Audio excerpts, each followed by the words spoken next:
சத்தியம் உங்களை விடுதலையாக்கும். கர்த்தராகிய இயேசு கிறிஸ்துவின் நாமத்துக்கு மகிமை உண்டாவதாக.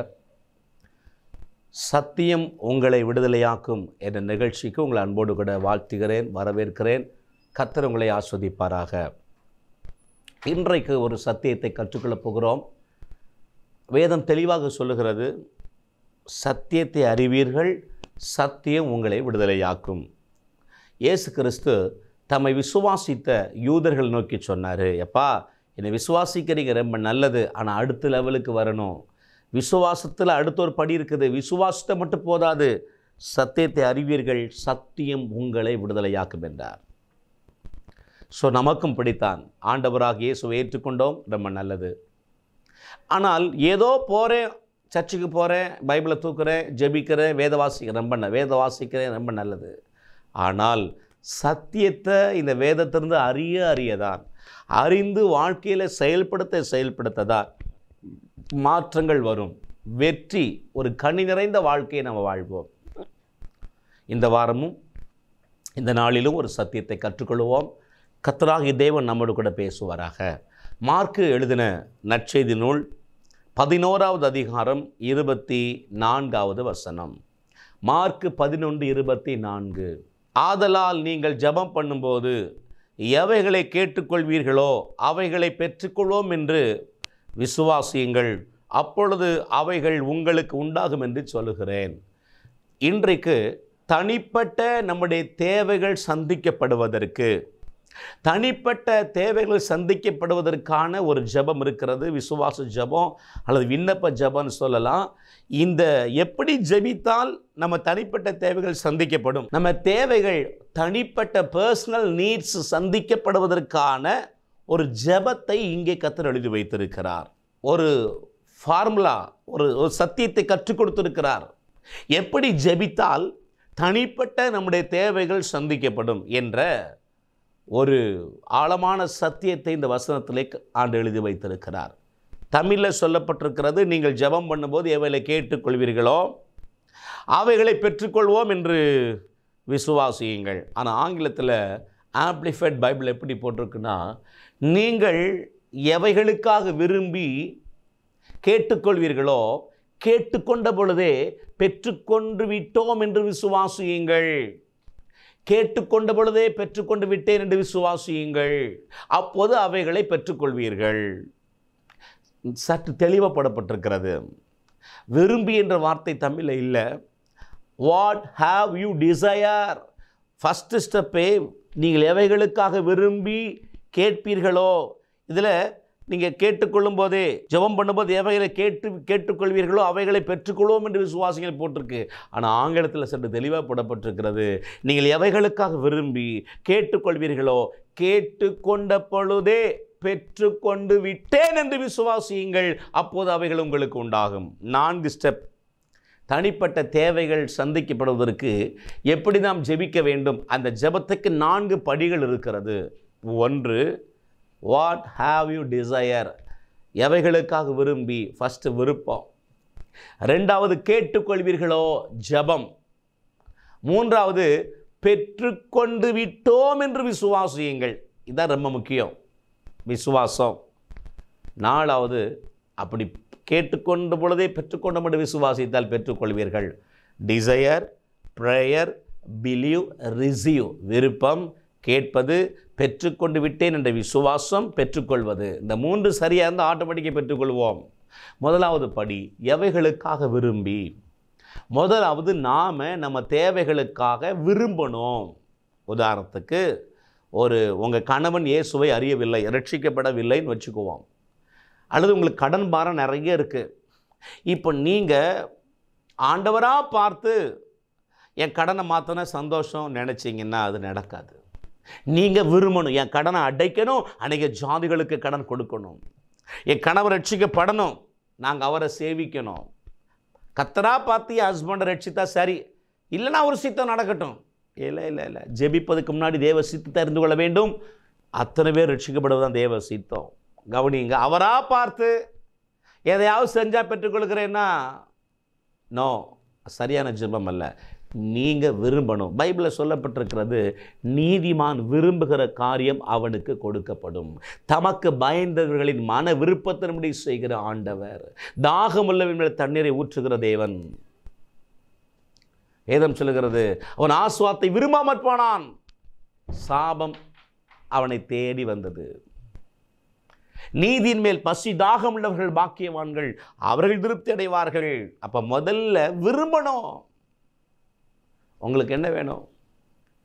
குடும்ப ரட்சிப்பாக இருக்கலாம், பிள்ளைகள் திருமணமாக இருக்கலாம், குழந்தை பாக்கியமாக இருக்கலாம், பிரைஸ் தி லார்ட், சொந்த வீடாக இருக்கலாம், நல்ல ஆரோக்கியமாக இருக்கலாம். என்ன உங்கள் தனிப்பட்ட தேவை என்ன?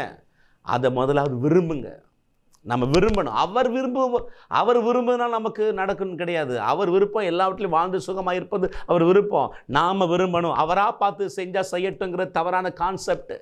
நாம் விரும்பி ரெண்டாவது படி கேட்க வேண்டும். யார்கிட்ட கேட்கணும்? எல்லாம் சொல்லுவீங்க ஏசப்பாட்ட கேட்கணும், எல்லாம் சொல்லுவீங்க சில இல்லை பிதாட்ட கேட்கணும். நீ ஏசப்பாவிட்ட டைரக்டாக கேட்டாலும் தப்பு இல்லை, கத்த தருவார். ஆனால் இயேசுவே ஒரு காரியத்தை கற்றுக் கொடுத்துருக்கிறார். இனி ஏன்ட்ட கேட்காதீங்க, சீசனில் பார்த்து சொன்னார், என்னிடத்தை கேட்காதீங்க. இனி அந்நாளிலே, எது அந்நாள்? நான் மரித்து உயிர்த்தெழுந்து பரலோகத்துக்கு போன பின்பு என் நாமத்தில் பிதாவை கேட்டுக்கொள்வது எதுவோ, என் நாமத்தில் பிதாவை கேட்டுக்கொள்வது எதுவோ. ஆகவே கர்த்தராகிய இயேசு கிறிஸ்துவின் நாமத்தில் பிதாவிடத்திலே நாம் கேட்க வேண்டும். முதலாவது விரும்பியாச்சு, ரெண்டாவது கேட்டாச்சு. கர்த்தராக இயேசுவின் நாமத்தில் பிதாவே, ஒரு முறை கேட்டால் போதும். இப்போ அடுத்த மூன்றாவது படி தான் மிக மிக முக்கியமான ஒரு படி. என்ன தெரியுமா? கேட்ட பொழுதே நான் பெற்றுக்கொண்டு விட்டேன், கர்த்தர் எனக்கு கொடுத்துட்டாரு என்ற விசுவாசம். கேட்டுக்கொண்ட பொழுதே பெற்றுக்கொண்டு விட்டேன் என்ற விசுவாசம். விசுவாசம் என்றால் அதுதான். அன்பு தேவ ஜனமே, அது எப்படி நான் விசுவாசிக்க முடியும்? ஆண்டவர் இயேசு சொன்னார், ஒரு தகப்பன்ட்ட பிள்ளை அப்பத்தை கெட்ட கல்லை கொடுப்பானோ, மீனை கெட்ட பாம்பை கொடுப்பானோ, முட்டை கெட்ட தேலை கொடுப்பானாப்பா? பாவத்தில் பிறந்த நீ, பாவத்தில் பிறந்த நீயே உன் பிள்ளைக்கு நல்ல ஈவை கொடுக்க அறிந்திருக்கும் பொழுது, தம்மிடத்தில் வேண்டிக் கொள்ளுகிறவர்களுக்கு பரமபிதாவானவர் நன்மையானதை கொடுப்பது அதிக நிச்சயம் அல்லவா? எப்பா, நீயே உன் பிள்ளைக்கு கொடுக்க மாட்டேனா? உனக்காக என் உயிரை கொடுத்துருக்குறேன், என் உயிரை ரத்தத்தை கரையும் கொடுத்து உன்னை வாங்கியிருக்கிறேன். இனி என் பிள்ளை கரைத்து கொள்ளப்பட்ட பிள்ளை, ஒரு பொல்லாதவன் துன்மார்க்கன் பாவத்தில் பிறந்தவனே தன் பிள்ளைக்கு நல்ல இவை கொடுக்கும்போது நான் கொடுக்க மாட்டேனா? அதான் விசுவாசம், அதான் ஃபெய்த். இப்போ நீங்கள் கேட்ட உடனே ஒருவேளை உங்களுக்கு தேவை ஒரு காராக இருக்கலாம், 4 சக்கர வாகனமாக இருக்கலாம், ஒரு பைக்காக இருக்கலாம். விரும்பிட்டீங்க, கரெக்டாக விரும்பணும். என்ன பைக்கு, என்ன கலரு, என்ன காரு, என்ன கலரு, எத்தனை மாடி, எத்தனை ரூம்பு, என்ன வேண்டியதுக்கு மிஞ்சி ஓவராக போகக்கூடாது. அவசியமான காரியங்களுக்காக ஒரு முறை கேட்டுட்டீங்க, விரும்பி கேட்டுட்டீங்க. இப்போ கேட்ட உடனேயே ஆண்டவரே, குழந்தை இல்லாத நீங்கள் எனக்கு குழந்தைகளை தார ஆண்டவரேன்னு கேட்ட உடனே உங்கள் ஜபத்துக்கு பதிலை கொடுத்துட்டார். இதுதான் வேதம் சொல்லுகிற சத்தியம்.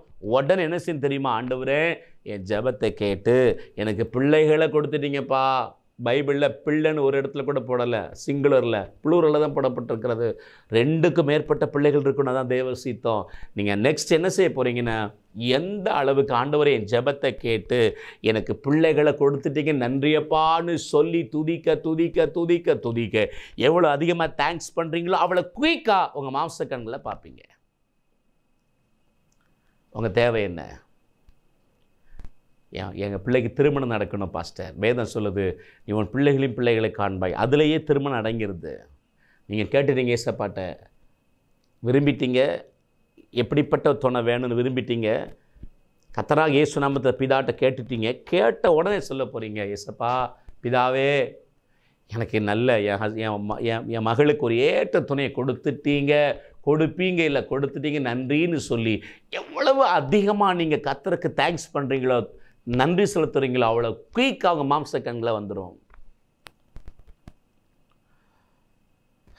கண்ணால் பார்த்த உடனே ஏற்றுக்கொள்வது விசுவாசம் அல்ல, அது விசுவாசம் கிடையாது.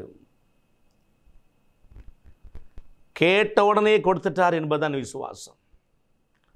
அன்பு தேவ ஜனமே, விரும்பி கர்த்தராகிய இயேசு நாமத்தில் கேட்டுட்டீங்க, கேட்ட உடனே பெற்றுக்கொண்டோம் என்று விசுவாசிக்க வேண்டும். வேதம் சொல்லுது, என் நாமத்தில் எதை கேட்டாலும் நான் உங்களுக்கு தருவேன், கேளுங்கள் அப்பொழுது கொடுக்கப்படும். நாம் எதையாகிலும் அவருடைய சித்தத்தின்படி கேட்டால் அவர் நமக்கு செவி கொடுக்கிறார் என்பதே நாம் அவரை பற்றி கொண்டிருக்கிற தைரியம். ஒரு காரணம், ஒரு உதாரணம் சொல்கிறேன் பாருங்க. பத்திரிக்கையில் வாசிக்கிறோம், இந்தோனேசியாவில் நிலநடுக்கத்தில் 25,000 பேர் மரித்து போனார்கள் என்று பத்திரிக்கையில் வாசிக்கிறோம். உடனே என்ன சொல்கிறோம்?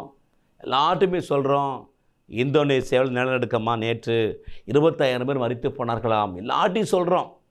கண்ணால் பார்த்தீங்களா ஐயா? கண்ணால் பார்த்தீங்களா? நீங்கள் எவனோ ஒருத்தர் எழுதுனா பத்திரிக்கையில், அதில் பாதி பொய் பாதி உண்மை இருக்கும். அதை அப்படியே ஏற்றுக்கொள்கிறீங்க.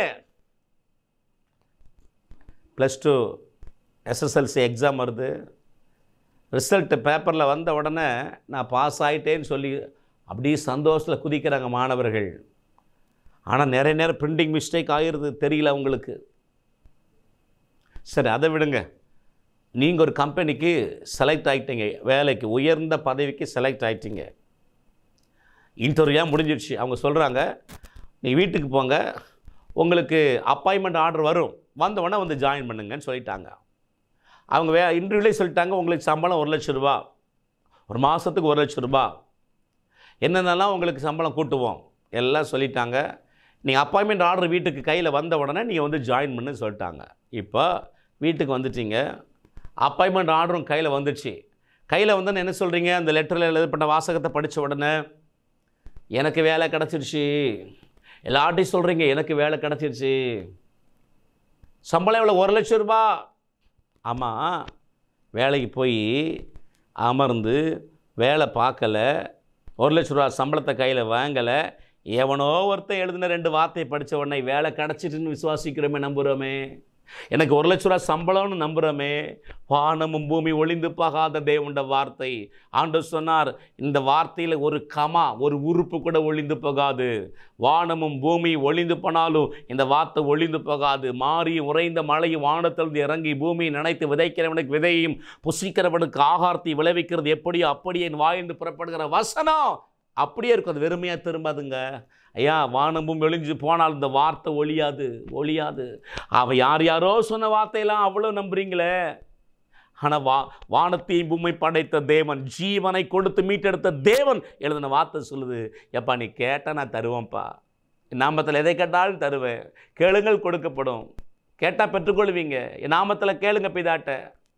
அப்போ கேட்ட உடனேயே தனிப்பட்ட தேவைகளுக்காக பெற்றுக்கொண்டு விட்டேன் என்று விசுவாசித்து தேங்க்ஸ் பண்ணிகிட்டே இருங்க, நன்றி செலுத்திக்கிட்டே இருங்க. விசுவாச கண்களை பார்த்து கொண்டே இருங்க. பிள்ளை இல்லையா? பிள்ளைகளை விசுவாச கண்களை பார்த்து தேங்க்ஸ் பண்ணிகிட்டே இருங்க. ஏசப்பா என் ஜபத்துக்கு பதில் கொடுத்துட்டீங்க, நாங்கள் சக்கர வாகனத்தை பார்த்து தேங்க்ஸ் பண்ணிகிட்டே கொடுத்துட்டீங்கப்பா. குடும்பத்தை ரட்சிப்பு, குடும்பமாக ரட்சிக்கப்பட்டு தேவனை ஆராதிப்பதை மனக்கண்ணில் பார்த்து தேங்க்ஸ் பண்ணிகிட்டே இருங்க. என் ஜபத்தை கேட்டு பதில் கொடுத்துட்டீங்கப்பா, நன்றின்னு சொல்லுங்கள். அவ்வளவு அதிகமாக தேங்க்ஸ் பண்ணுறீங்களோ அவ்வளோ குயிக்காக நீங்கள் மாம்ச கண்களை பெற்றுக்கொள்வீர்கள். சில நேரம் எதையும் தாண்டி பெற்றுக்கொள்ளவில்லையானால் நம்மகிட்ட ஏதாவது தடை இருக்கலாம், அதை நீங்கள் ஆண்டுகிட்ட கேட்டு சரி செய்யுங்கள். ஆனால் தனிப்பட்ட தேவைகளுக்காக எப்படி ஜெபிக்கணும்னு ஒரு 4 படி எழுதி வைத்திருக்கிறார். அதை தான் இன்றைக்கு தியானித்திருக்கிறோம். இந்த சத்தியத்தை அறிந்து ஆமென் விரும்பி கர்த்தராகிய இயேசு நாமத்தை பிதாட்ட கேட்ட உடனேயே பெற்றுக்கொண்டு விட்டேன் என்று விசுவாசித்து ஆண்டவரை துதிச்சுக்கிட்டே இருங்க. விசுவாச கண்களை மனக்கண்ணில் பார்த்து கர்த்தரை துதித்து கொண்டே இருங்க. நிச்சயமாக சொல்கிறேன், 25 வருட ஊழியத்தில் அனுபவித்து சொல்கிறேன், கண்டிப்பாக உங்கள் கண்ணால் பார்ப்பீங்க. தேவநாமப்படுவதாக. ஜெபிப்போமா? கிருபை நிறைந்த அன்பு தகப்பனே, கர்த்தராகிய இயேசுவின் நாமத்தில் உம்மை துதிக்கிறேன்ப்பா. சத்தியம் உங்களை விடுதலையாக்கும் நிகழ்ச்சியில் இன்றைக்கு தனிப்பட்ட தேவைகளுக்காக ஜெபிக்கிற ஜெபம் எப்படி ஜெபிக்க வேண்டும் என்று நாங்கள் கற்றுக்கொண்டோம்.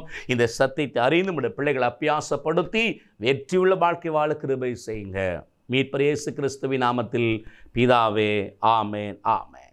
God bless you all. கர்த்தர் உங்களை ஆசீர்வதிப்பாராக. ஆமென். Pastor S. ராஜேஷ், இயேசுவின் இரத்தக்கோட்டை, நல்ல சமாரியன் ஐக்கிய ஊழியங்கள், 15/272/1, பெரிய செல்வம் நகர், தாளமுத்து நகர் பகுதி, சிலுவைப்பட்டி, தூத்துக்குடி.